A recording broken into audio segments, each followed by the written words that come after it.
Ladies and gentlemen, welcome back to another episode of Desktop Ball. It's the only show where I sit at my desktop and talk ball. Today is, oh my God, I don't even know what day it is. Today is Tuesday. I know the date. It's December 31st. Happy New Year to everybody. Merry Christmas. I know it's our first episode since Christmas, so very Merry Christmas to you and yours. Hope it was an incredible time. I know I had a great time. Mostly just a quiet Christmas, spent the time with family, with friends. Been grinding some video games and watching some incredible football over the past week. It's been a blast. This is the best time of the year. And I would be remiss if I didn't start it by saying every league is looking for a way to create stars, right? Every league is looking for a way to get eyeballs on their games. The in-season cup, the painted courts. I mean, we're calling out the NBA specifically here. The painted courts, the in-season cup, the promotion of the same superstars since 2008. Not advertising the new, young, good players, but sticking with the old guard, etc. All the things that the NBA is doing wrong, all the things that aren't working to draw eyeballs. And then in football, we can just say, look at these fucking psychopathic Pop Tarts. Look at them. They're going insane. Look at these crazy Pop Tart mascots and eyeballs, eyeballs, eyeballs on the game. Everyone's watching. And also it was a great game. People are going to talk about Cam Ward and he shouldn't have played, or he either should have played the whole game or none at all. And he takes himself out at halftime. He doesn't go in. But dude, it's the Pop Tart Bowl. Like we're really gonna act like this is the most important thing in the world. I'm sure Miami fans are okay with Cam Ward having given them a chance to make the playoff, and they it's the Pop Tart Bowl. They lost by 1 point to Iowa State. Are we really doing this? Like let's not argue about it. But isn't it cool? Like I think this is already one of the more fun traditions in football is these Pop Tart mascots just going insane. Um, and it just goes to show how easy it is for football to manufacture eyeballs. There are just so many ways to get people to watch your football game, and other leagues just don't have that pop. They don't have that ability to get it done. The other bowl game that we should call out before we get into other bowl games or college football playoff and NFL and all that. I can't find it because I'm a brick, but it's BYU beat the brakes off of Colorado. Colorado was talking like they were going to go to that bowl game, and Deion Sanders took out this massive insurance policy against his players. And look at us, we're going to go bully BYU because they kept us out of the Big 12 championship by winning the game that they won or whatever, and then they got smoked, absolutely smoked. Nothing against Colorado. A really successful season, honestly, for Colorado. Very successful season, but I'm just sick of the noise. Sick of the noise. Excited for the end of the Shedeur and Travis era, although it was an incredible era, and credit to them for turning Colorado from 1-11 to a team that we talk about. So good for them, and congratulations on the Heisman and an incredible season. But a little funny to be talking all that shit and then get smoked by BYU, who is like really not that good. Okay. Let's go. We've got the NFL. There was a lot of NFL since we last talked. Let's get into it. Chiefs 29, Steelers 10. Chiefs clinched the 1 seed. The Steelers are on a pretty big skid here, and just are not a team that I'm convinced can actually compete in the playoffs. Like, this is not a team you buy, right? They might win a game, but in terms of being an actual Super Bowl threat, no way, not at all. The offense just isn't good enough. I can't trust Russell Wilson. And same story with the Texans, 31 Ravens, 2 Texans. This game, the Texans are just a bummer, not a team that's a threat to win the Super Bowl. We got really excited about this team coming into the year, and they beat the Bills, and it was like, whoa, like look at this Texans team and the injuries, and CJ Stroud has regressed. He is not playing at the level that he played last year. Um, and the pieces around him are worse for sure. The offensive line is not good, and his weapons are injured. So there's also that. But yeah, I mean, this Texans team, another team that I don't trust. In the AFC, there's three teams. There's three teams. It is the Chiefs, the Ravens, and the Bills. If one of those three teams does not make the Super Bowl from the AFC, I would be shocked. I'm not gonna go out and say like I'll cut my pinky off or anything like that, but I would be very surprised. Um, and that was the Christmas Day games, which were on Netflix. Overall, I liked having football on Christmas. It gives you do Christmas morning, and then there's a little something to do afterwards. Watch a little football, hang out with the family, enjoy some alcohol or whatever it is. I think it's cool. I think it's cool to do Christmas Day games. I don't want to watch the NBA on Christmas. I want to watch football, so it works out for me. Thursday night, Seahawks 6, Bears 3. That's our Seahawks Bears review. We're not going to talk about that game. Saturday. So I mean, just loaded calendar of football here. Loaded calendar every single day. Football, football, football. Saturday, Chargers 40, Patriots 7. The Chargers absolutely put it on the Patriots. And the Chargers are a team that I think could win a playoff game, but not just like could win a playoff game. I think I don't know, like they're not going to make a run, right? Like I already talked about the three teams in the AFC that I think have a real chance. But I think of the Texans, Steelers, Broncos, Chargers, that sort of let's call them tier two of teams in the AFC who are probably not going to make a run, but will make the playoffs. The Chargers are the most dangerous of them, in my opinion. The offense is starting to click. Lad McConkey is awesome. Justin Herbert is awesome. The defense is better than you'd expect. And, they're 10-6 in the first year under Harbaugh. Very impressive season. Very solid team. Not going to win the Super Bowl, but very, very solid quality team. Bengals Broncos was nuts. And this one has some pretty massive playoff implications.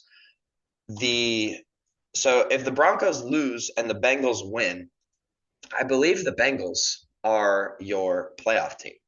And maybe they also need the Dolphins to lose. I'm not entirely sure. So the Bengals get to 8-8, which is crazy because they were 4-8 and they were bad. Joe Burrow is still playing MVP level football. This game was nuts all the way around. The Bengals could have at the end of the game, at the end of the fourth quarter, taken knees and kicked a field goal. Instead, they score a touchdown, give the Broncos the ball back. The Broncos go and score a touchdown in 40 seconds or something like that. Bo Nix had a great drive to go get that touchdown. Overtime, the Bengals punt, the Broncos punt, and then finally the Bengals score and the game ends. All the Bengals needed again was a field goal, and maybe. They also no, the Bengals didn't punt; they doinked a field goal or something. I forget. I honestly forget how exactly it happened, but at one point, Cade York doinked a field goal that would have won the game. Yeah, the Bengals are good on offense. The offense for the Bengals is very good. The defense for the Bengals is still very bad. Could they make the playoffs? Well, they need the Broncos to lose to Carson Wentz and the Colts, and then they need to beat the Steelers, which both of those things could happen for sure. I don't know how good this Chiefs team is without Pat Mahomes, but maybe there's a way. So I don't know. But credit to the Bengals. I mean, they've done a good job making this late push.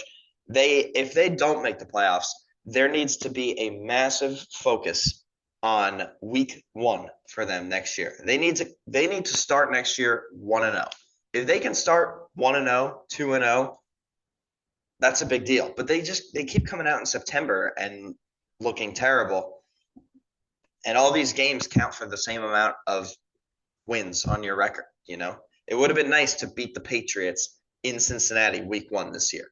Then you'd be in the playoffs today, despite how bad you've been.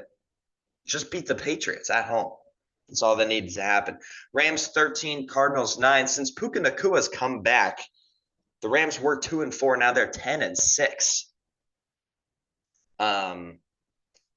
These Rams are not a Super Bowl threat. They're not a Super Bowl threat, but it's really fun to watch them play.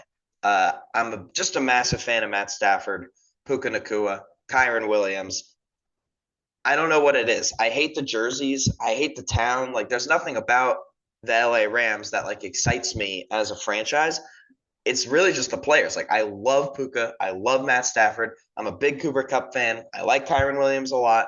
And I really like Sean McVay, and I trust him. Rams end up clinching the division with this win plus a few results that happened on Sunday. Based on some strength of record stuff, it's all very complex for whatever reason, but this is a big win for the Rams. It clinches them the division, which means they can rest their starters if they decide to do so against Seattle, which is a little unfortunate because this Seattle game was sort of supposed to be like for the division, or at least I thought it might be for the division, and that would have been nice, but it is what it is. Bills 40, Jets 14. We're on to Sunday now, Sunday afternoon. So the Bills won this game 40-0, and then Mitch Trubisky and Tyrod Taylor came into the game. And then Tyrod went and scored 14 points, so I guess good for the Jets in that respect. I think the Aaron Rodgers experiment is over. There's no way you can bring that guy back for another year. You just can't do it. You can't. He's old. He does not look good. And if you had a decent young quarterback, Garrett Wilson and Devontae Adams and Breece Hall, that might be a decent offense. It really might be a decent offense. The offensive line needs to improve for sure, and the defense is a shell of what it once was. But I wouldn't be surprised if there was some quit going on in this defense because, once you go down 7-0, the game's over. We can't score. We can't run the ball. We can't throw the ball. We can't do anything, So I wouldn't be surprised if this defense is better than what we're seeing. And I wouldn't be surprised if next year they come back with a quarterback and all of a sudden a lot of things look better. That being said, it's the Jets, so they'll always find a way. I think Josh Allen is the MVP. I still think Josh Allen should be the MVP. I've thought it for a while now. Watching him play football, he had just had another incredible play in this game where the play breaks down. He scrambles right. He's out on the edge, stops, fires, to the back left corner of the end zone across the field, probably threw the ball 60 yards to go 30 yards. Keon Coleman goes up and gets it. And, it's a play that two or three people can make. And Josh Allen is definitely one of them. He also brings the element of his legs. He brings the element of his physicality. He does not get sacked. I'm a Josh Allen guy. Josh Allen's my MVP. And credit to the Bills, who have now clinched 2 seed and will likely be resting their starters next week. So a whole lot of resting going on. Raiders 25, Saints 10. Another just terrible win for the Raiders as a franchise, but I guess good win for the culture or, for the guys playing for their jobs. I saw a really interesting suggestion on the internet, which since we're at the Raiders and Giants segment of the show, let's talk about it. So this is the way that it works in women's hockey. As soon as a team is mathematically eliminated from the playoffs, every time they win, they accumulate points, right? So once you're mathematically eliminated, the reason to play to win is for draft points. So it takes away tanking. And it means that, once you are eliminated, the goal is still to win. So the front office, the GM, the coach, the players, everybody's on the same page. All we want to do is win games all the time, right? It's never in our best interest to lose. All we ever want to do is win, right? And then you might say, well, how does that work? Because like, let's say, a team like the Cowboys or, like these sort of middling teams like the Dolphins or the Bengals or whatever, like these teams who are good and can win these games, but they're not eliminated from the playoffs yet, right? So it only starts when you become eliminated from the playoffs, which guess what? That happens to the bad teams sooner, right? So um, I think that's an interesting idea, an interesting way to make these games still matter. Um, and, let people root for their teams. I mean, my dad, who's most likely watching, is a Raiders fan, and constantly is like, oh, like Raiders win another game. Now they're going to take a tackle instead of a franchise quarterback, right? Like this is a frustration among many fans of many franchises.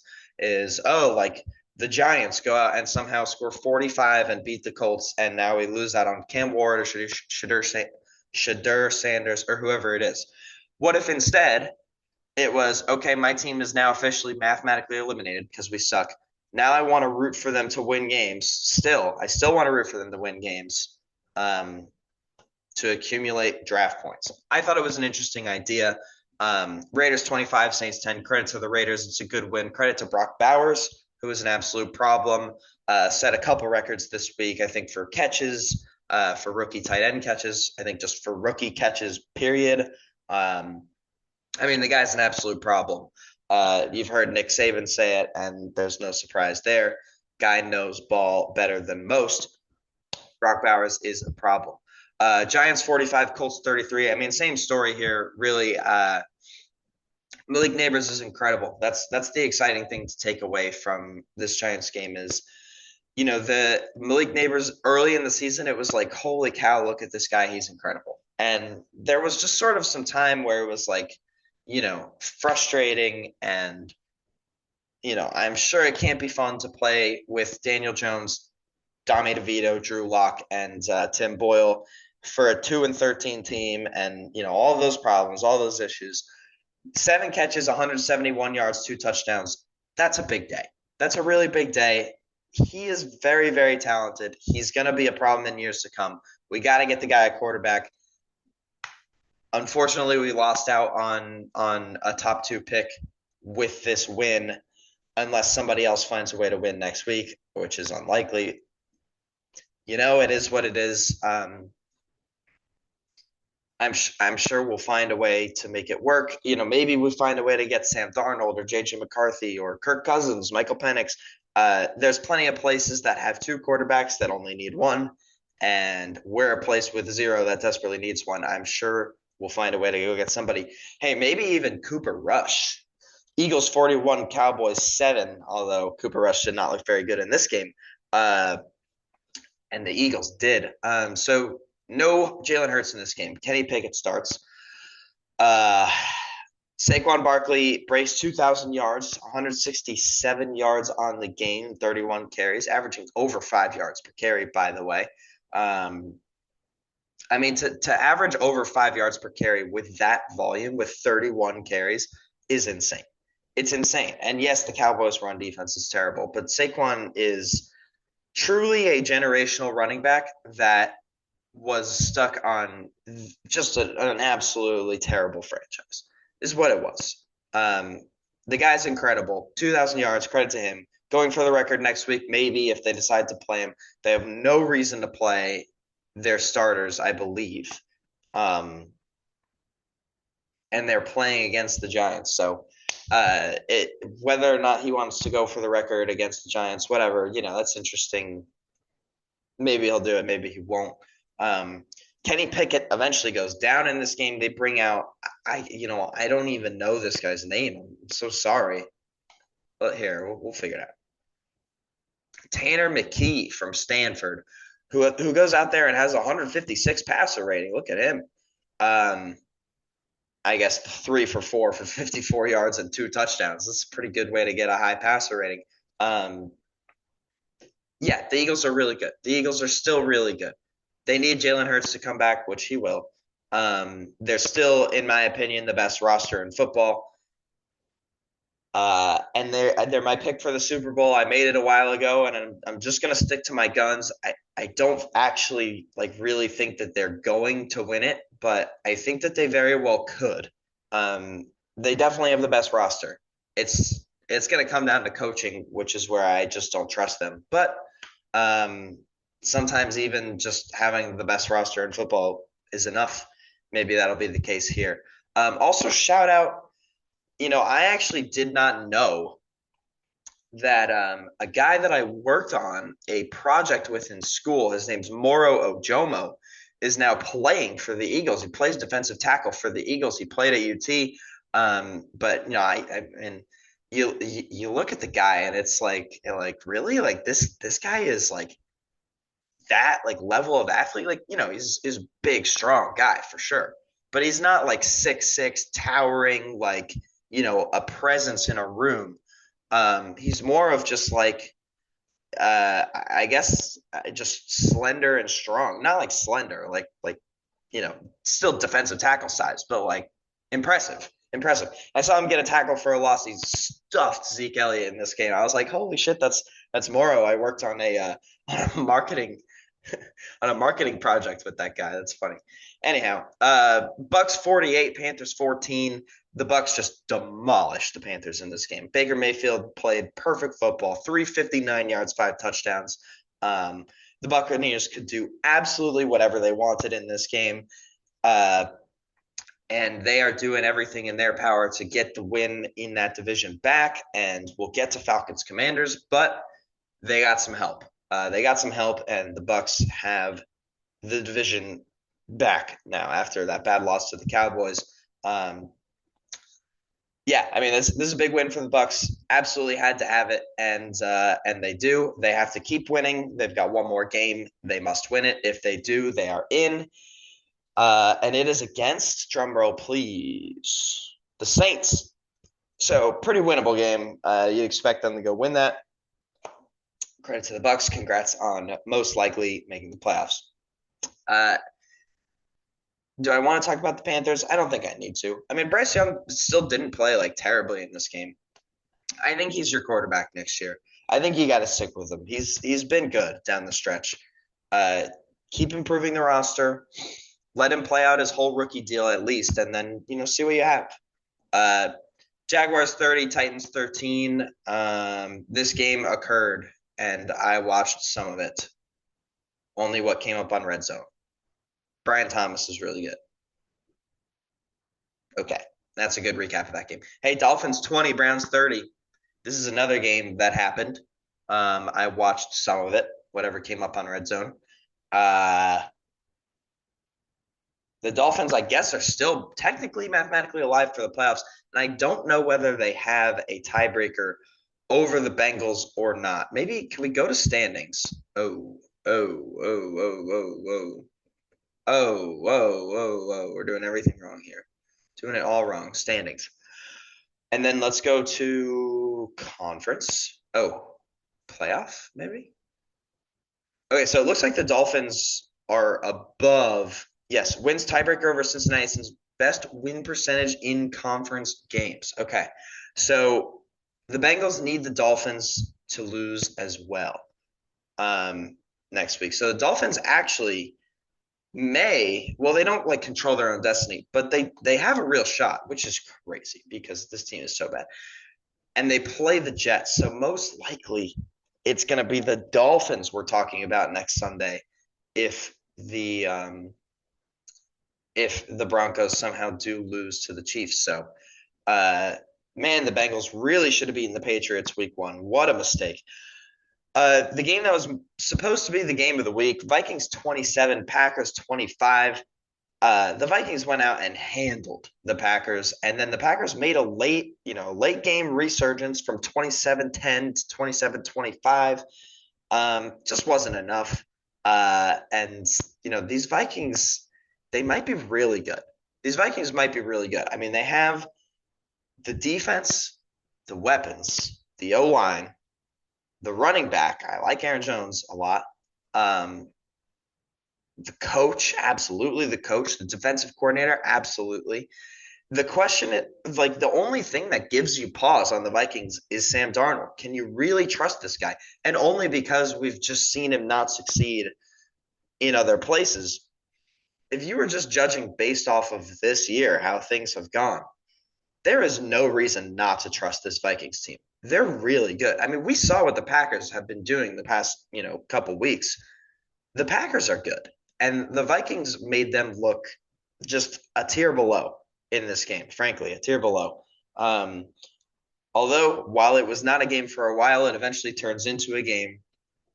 The Vikings still find a way to get it done. Commanders 30, Falcons 24. This was a monster game for the Commanders, who are now definitely in the playoffs. No shot they're missing out. The Falcons, who now need a win and some help in order to make the playoffs. Uh, Jaden Daniels, Michael Penix. This quarterback rookie class is insane. I honestly think every single guy is like a franchise guy. Um, like you can trust all of them, even Bo Nix, which is crazy. I think every single one of them is going to be good. Uh, I mean, who has the least chance of being good? Maybe JJ McCarthy. Maybe JJ McCarthy. Maybe he just ends up getting, sent somewhere else or something like that, which would suck for him. But yeah, I mean, this rookie class is insane. Commanders get a massive win, just absolutely massive. Had to have it. Pardon me. Coming down with a little something here. Coming down with a little illness, but it is what it is. We press on. We do this podcasting no matter what. Model of strength over here. And then lastly, Lions 40, Niners 34. A really fun game, honestly. A very fun game. The 6 and 10 49ers just continue to deliver. This team is not as bad as 6 and 10 in my opinion, but um yeah, I mean, they're a bummer to watch as well, honestly. Like they really should be so good, and it just has not come together this year. The Lions are still very good. The defense is still very much a problem. They're banged up. They just allowed 34 points.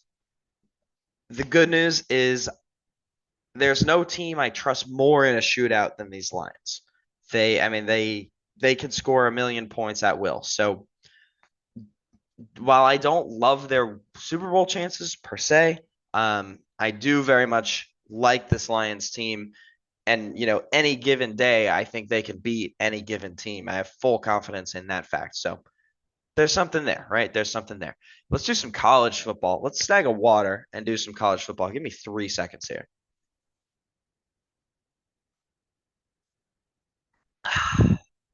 Incredible. Absolutely incredible. All right.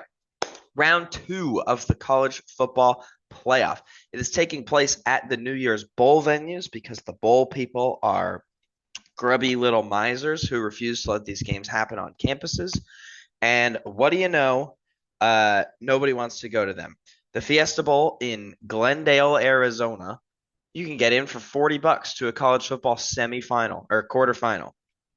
Um, Sheesh. Okay. Well, maybe it's just a couple of the games because the Rose Bowl and somehow the Peach Bowl are wicked expensive. But I guess I digress. It is what it is. I think these games should be happening on campuses. I thought the air on campus at UT when I was there last week was incredible. I think more of these games should happen on campus. I mean, it's what college football is. College football is the atmospheres. It's the students. It's the places. Um, it's not like this corporate, oh, look, like, Penn State and Boise State. A team from Pennsylvania and Idaho are going to go to Glendale, Arizona in front of no fans and play this game on New Year's Eve. I mean, that feels a little bad, doesn't it? Like, don't we agree that that feels a little bad? Anyway, these games should be happening on campuses. Other than that, I am so excited for this round of the college football playoff. I don't know why we've got the first round scores and then this is weird. I wish it was all on one screen, but it is what it is. I don't, I'm not a software programmer and I didn't make this shitty interface, so blame the people over at ESPN. Penn State's an 11.5 point favorite in this game, by the way. Uh, and I like them. I like them giving the points. I would take them minus 14. Why? Okay, let's talk about why. First, the big criticism of James Franklin and Penn State since he's been there is they can't win against teams better than them.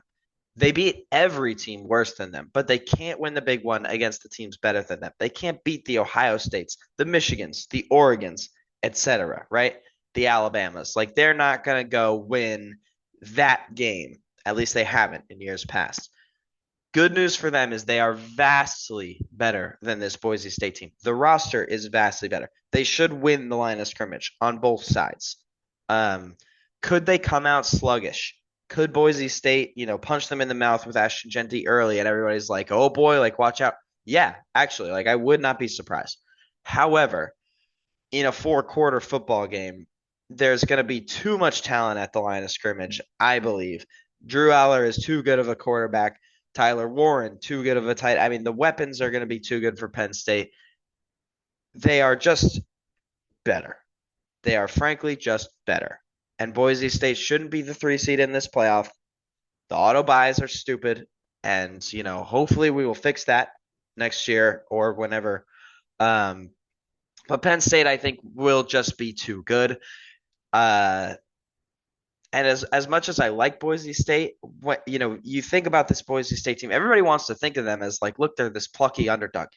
Boise State is a fucking bully. In their conference, Boise State is a bully. They win games because they are more physically talented at the line of scrimmage. They win games because they have the superior roster. They play conservative. All they have to do is run the ball. They've got Ashton Genty. All they have to do is give it to him, and he's going to go beat most teams on his own. That's not Penn State. You're not doing that to Penn State. You cannot play conservative against this team. You are not better than them. You are not going to bully this team. Oh, look, they almost beat Oregon. Yeah, they did almost beat Oregon. I'll give you credit on that. However, there's been a lot of changes since that game.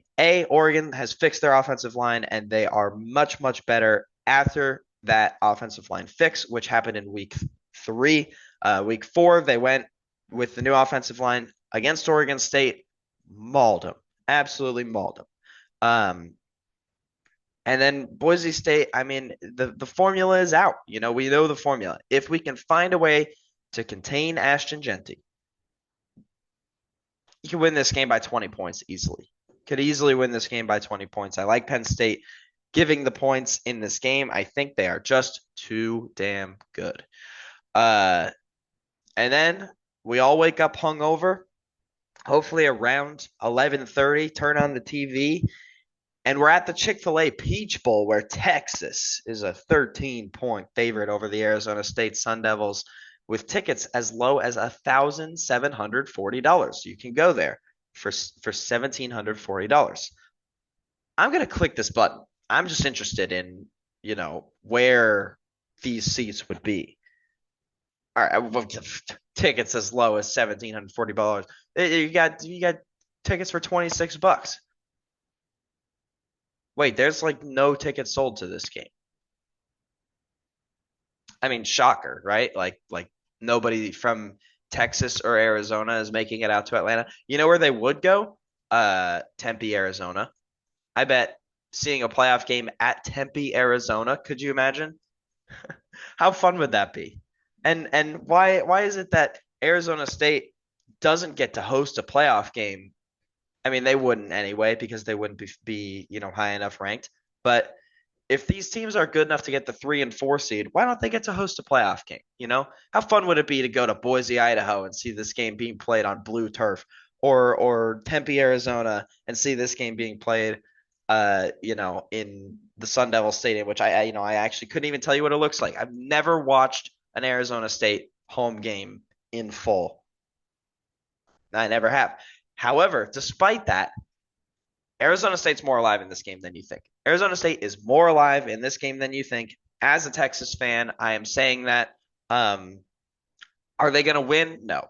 No, they're not going to win. But I wouldn't be surprised if they come out hot. I wouldn't be surprised if they come out hot. And I wouldn't be surprised if Texas looks sluggish at some moment in this game.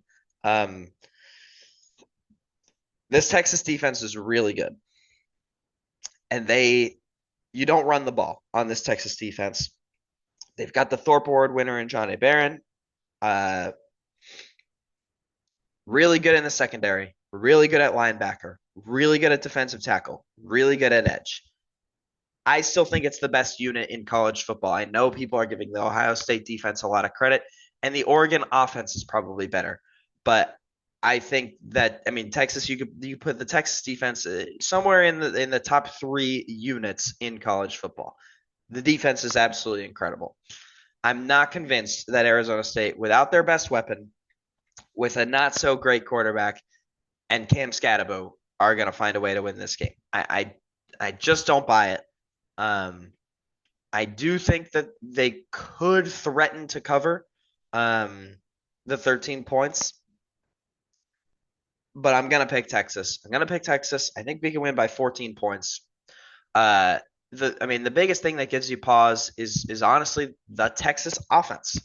It continues to be the Texas offense. And Quinn Ewers, do you really trust this team to go out there and score points? But everything in this matchup, it's a better matchup than Clemson was for Texas. And how did Clemson score points on Texas? How was Clemson able to pull it off? Well, Clemson has this kid named Ryan Wesco, number 12. And they've got another guy, number 1, whose name I forget. I asked the guy next to me, yo, what's this guy number 1's name? And he told me. And I already forgot it. So my apologies. Both to number 1, because he's a very special player, and to the guy next to me at the game. Uh, what did they do? They hit deep shots to Ryan Wesco and to that guy number 1, whose name I don't remember. I'm so sorry. They hit these deep shots with very accurate passes from Cade Klubnik that was good defense most of the time and just better offense.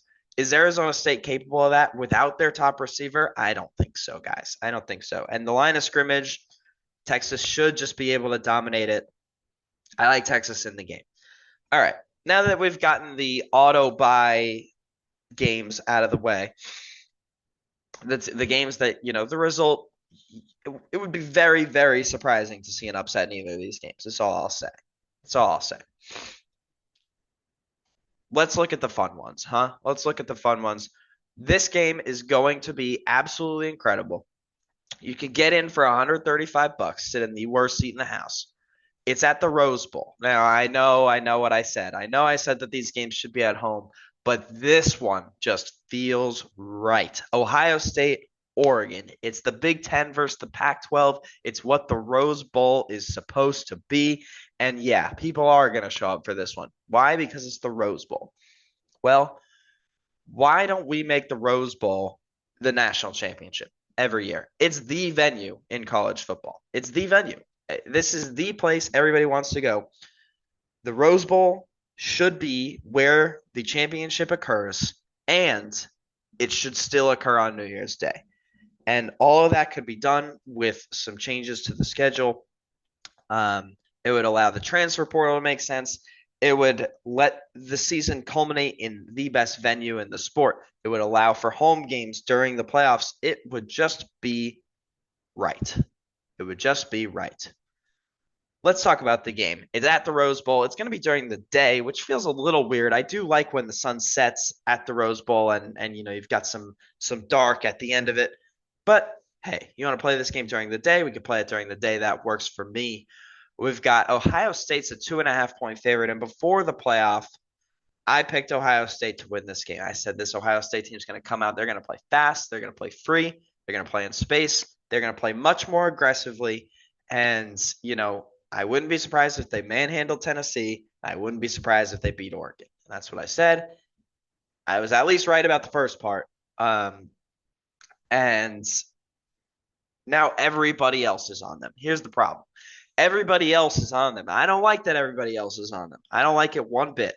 I don't like that everybody else thinks, everybody else is jumping on my bandwagon, saying Ohio State's going to win the game. I feel like now Oregon's getting no credit in the game. The reason I took Ohio State is because nobody's giving them any credit. And I think that they're better than a lot of people think. I think they're still a top 4 team in college football, probably top 2, by the way. but I picked Ohio State for that reason. That being said, I'm going with Oregon. I'm going with Oregon. They've got the better quarterback and they've got the better offense, and I think they have the better coach as well. And while I like Ohio State's weapons, the interior of the offensive line is still hurt, and still, you still can't trust that offensive line. Um, and Oregon has proven the ability to score a billion points. They're going to score a lot of points on a lot of teams. Ohio State thinks that they're the team that can, people are giving the Ohio State defense a lot of credit. They can lock down this Oregon team. Until you've seen this guy, Tez Johnson, in space, I mean, there's nothing like it. I mean, like, he is just ridiculous. The speed Oregon has is just ridiculous. Um, and all of a sudden, Ohio State plays one good game, and all of a sudden, nobody will give Oregon, the best team in football, any credit in this game. Nobody's giving them any credit. So I'm flipping my pick from Ohio State because I was right to such a degree that now I'm going to go be right on the other side. Give me the Ducks. We are going to be quacking on them all night long. This game's going to be absolutely electric. I cannot wait. I cannot wait. If you think if you've got a New Year's resolution and you want to go to the gym or you want to go run or you want to do whatever, 4 o'clock Central Time to 8 o'clock Central Time, you are booked, my friend. You are booked. 71 degrees in the Rose Bowl, by the way. It's going to be gorgeous. Lastly, Notre Dame, Georgia.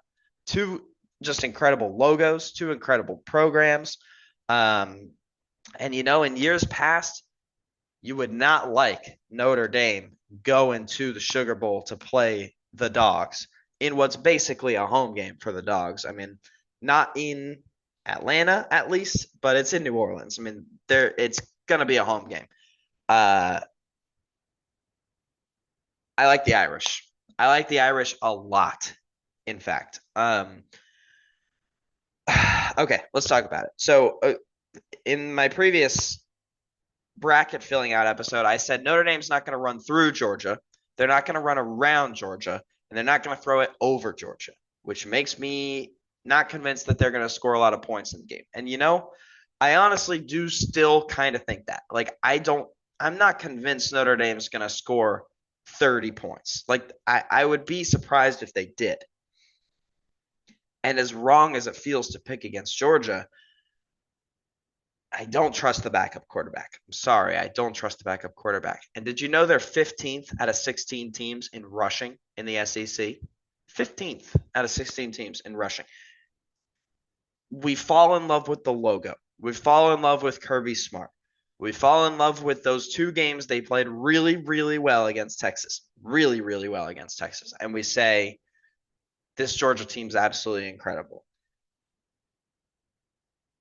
Maybe, but I think Notre Dame is better. Notre Dame has gotten no credit this year because of the Northern Illinois loss. And I get it. They lost to Northern Illinois. They looked really bad doing it. But, then they go and they improve. They go improve in the dark. While nobody's watching. I mean, nobody's watching Notre Dame this year. And this kid, Jeremiah Love, he's a problem. Riley Leonard with his legs, I think, will be a big problem for Georgia, who got gashed by Jalen Milroe, who got gashed by Haynes King, who got, Jackson Dart, not really that mobile. But, yeah, I mean, the mobility of quarterbacks is an issue for Georgia. Riley Leonard is a very mobile quarterback. I think Notre Dame just really matches up well with Georgia in this game. I like Notre Dame. In fact, I like them to win outright, not just against the spread. Give me Notre Dame 24, Georgia 21, or maybe 20-17, something like that. This game's not going in the 30s. I love the under 45.5. I like the under a lot. I like it a lot. Yeah, and I think a rock fight is more likely in this game. And I think Notre Dame is better.